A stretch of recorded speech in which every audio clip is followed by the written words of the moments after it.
Newsday continues here on One News Now Business. I'm Dani Laurel. Now here are the biggest stories on the economic and corporate fronts. The Senate has ratified the Regional Comprehensive Economic Partnership or the RCEP with more than two-thirds of the chamber voting in favor of the trade deal. Exactly 20 senators vowed to ratify the RCEP while one voted against and another abstained. The RCEP is a free trade deal between 10 ASEAN member countries as well as Australia, China, New Zealand, Japan, and South Korea, which would lower or remove tariffs for select products. Now, Senate President Mig Zubiri welcomed the ratification of the RCEP, saying that the Philippines cannot put off joining the deal any longer. We don't join RCEP, definitely. We will not be able to expand the exports. We will not have a hard time convincing these people to come in and do foreign direct investment in our country. Now, Senator Amy Marcos abstained from voting for its ratification. The senator says lawmakers should have considered the livelihood of local farmers and producers first.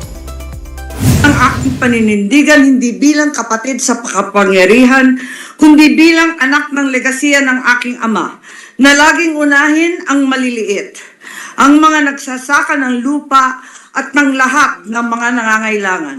Pahintulutan ninyo akong hindi lumahok sa botohang ito. Di dahil umiiwas sa katungkulan, kundi hanggang sa panahong ito, bigo pa rin ang nakararami sa bukid. On the other hand, Senator Risa Hontiveros, the lone senator who opposed the RCEP, raises doubts that the deal would benefit the country. Hontiveros also remains unconvinced that the deal would not pose security and health risks for Filipinos. The calculations for me are simple, Mr. President. Dapa na po ang ating agrikultura. Hindi pa tayo nakakaahon sa pandemya. This is not the time for RCEP. Now, key government officials have welcomed the Senate's ratification of the Regional Comprehensive Economic Partnership or this RCEP. NEDA Secretary Arsenio Balisacan says the move would boost the country's position as an ideal investment hub in the ASEAN region. For Finance Chief Ben Diokno, the RCEP is key to a more open and transparent trade and to an expanded market access of the country. House Speaker Martin Romualdez believes that it could attract more investors, create more jobs, and curb unemployment and poverty rates. While several policymakers are heralding the signing of this trade deal, one group is touting the disadvantage for the agricultural sector. And here to share his reactions, we have with us Jason Cainglet of Samahang Industriya ng Agrikultura or SINAG. Good morning, sir. Magandang umaga po sa kanila at sa mga nanonood ng inyong programa. Sir, reaction po dito, what is there to lose in your opinion in ratifying the RCEP trade deal? Yung buong konsepto kasi ng pagpapaliwanag ng ating government is that if you don't join, we lose the opportunity. Ang sinasabi natin, ang pagsali ay hindi nakabatay sa unahan. Ang pagsali ay nakabatay sa kahandaan. Unfortunately, we have not prepared for the past 30 years.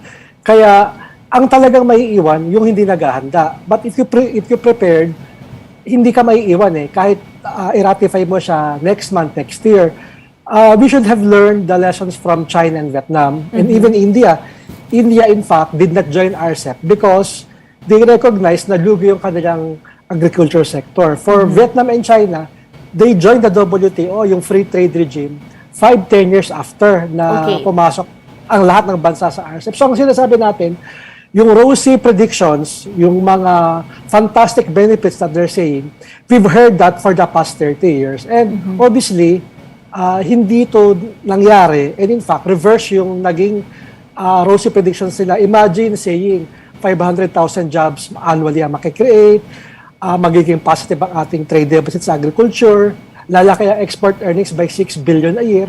It never happened. In fact, ang ating trade deficit for the past 10 years are hovering between 8 to 9 billion dollars a year.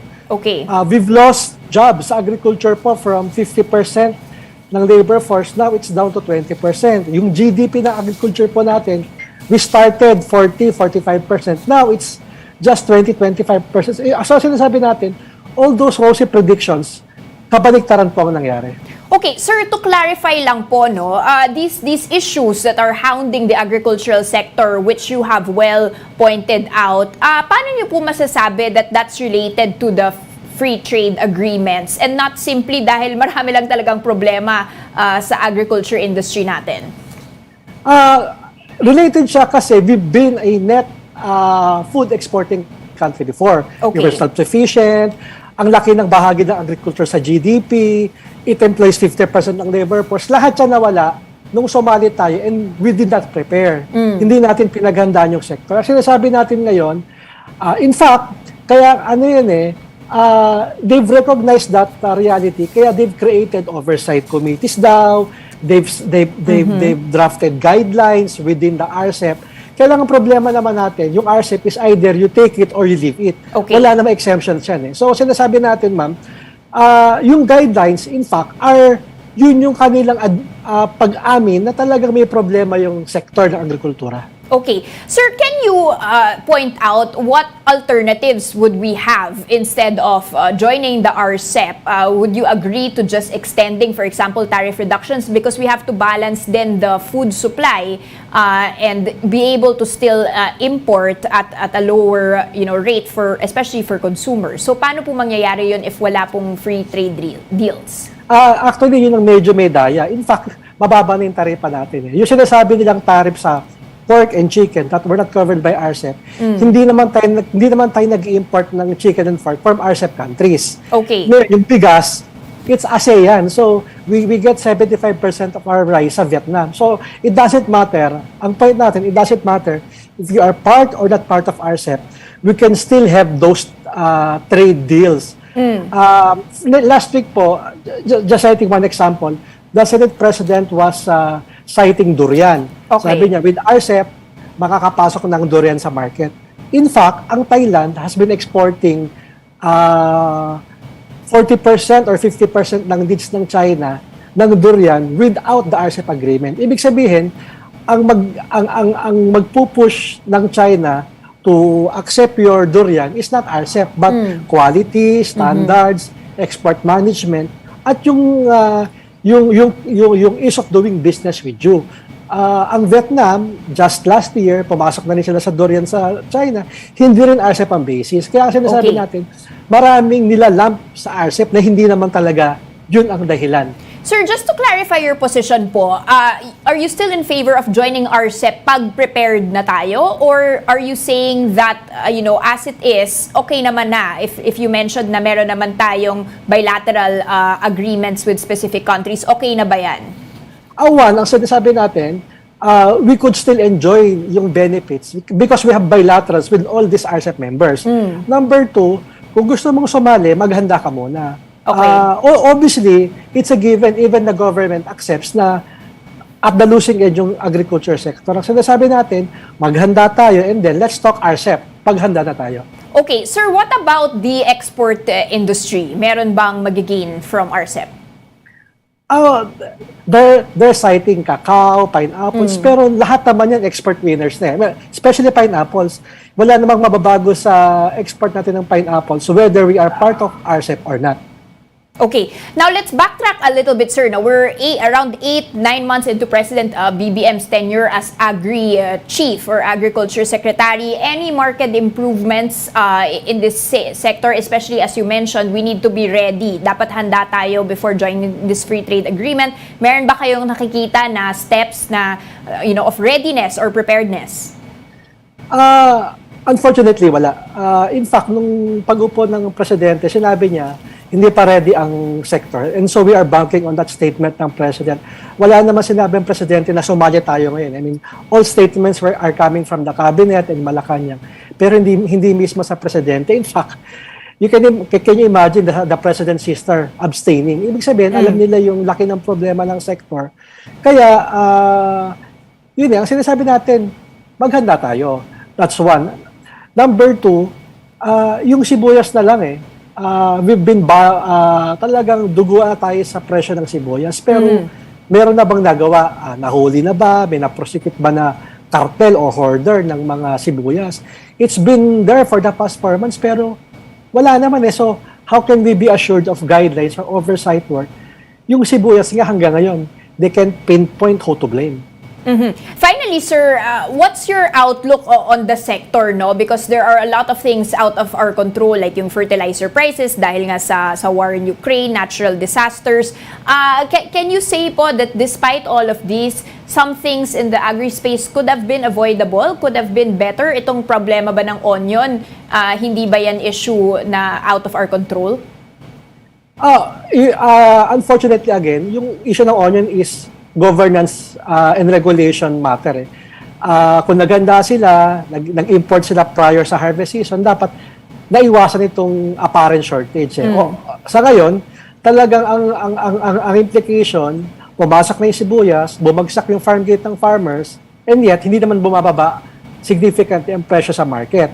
So, eto hindi to RCEP hindi natin sinisisi sa RCEP, but a governance and regulatory question on the part of the executive. Okay, so certain things that could still be improved before our readiness, of course, to join such a big free trade agreement. Maraming salamat po for your insights, Jason Kainglet, sa Mahang Industriya ng Agrikultura. Salamat din po sa kanila. Now, we'll be back with more stories after the break. Keep it here on One News.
And you're still watching One News Now Business. I'm Dani Laurel.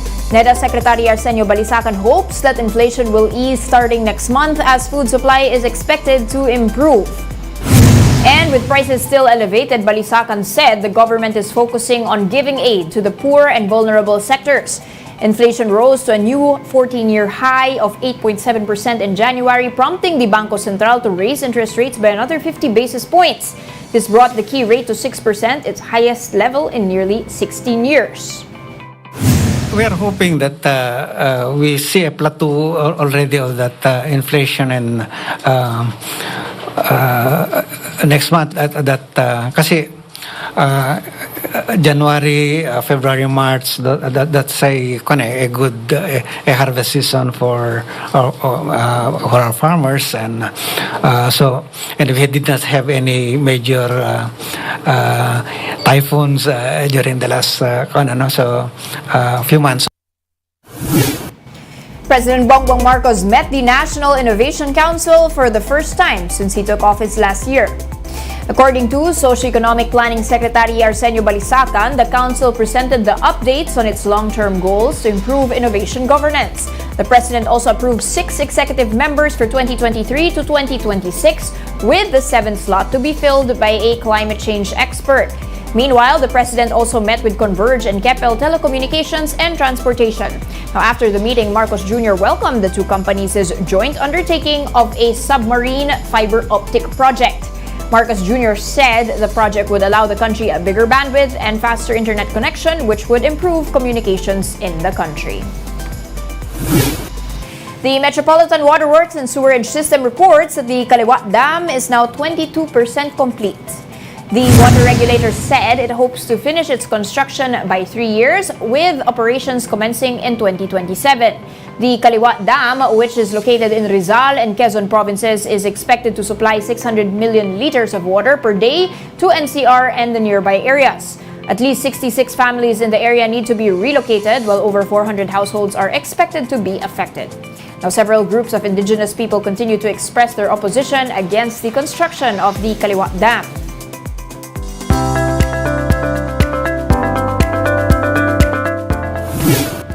Fernando Zobel de Ayala returns to Ayala Land as board advisor after his resignation last year.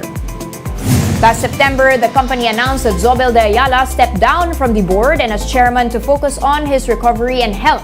This after 2 months of medical leave of absence for undisclosed reasons. Meanwhile, Ayala Land has increased its 2023 capital expenditures by 18% to 85 billion pesos. The company says this will mainly be used to fund the development of 10 more property estates. The remaining funds will be used to spend for other expenditures, including those for malls, offices, and hotels. The Transportation Department has awarded a nearly 24 billion peso contract for the South Commuter Railway project. The agency named the joint venture of Leighton Contractors Asia and First Balfour as the successful bidder. The contract covers the civil engineering, tunnel, and building works for a segment of the railway project. The 18-station railway line runs from Metro Manila to Calamba in Laguna. And for more updates, visit News 5, the Philippine Star, and Business World Online, or visit our website, onenews.ph, for more in-depth analysis. You can also catch One News on the Signal Play app. Register for a free account now. That's at www.signalplay.com, and stream One News Live anytime, anywhere. I'm Danny Laurel. Join us again at 2 p.m. We are One News, all sides, all the time.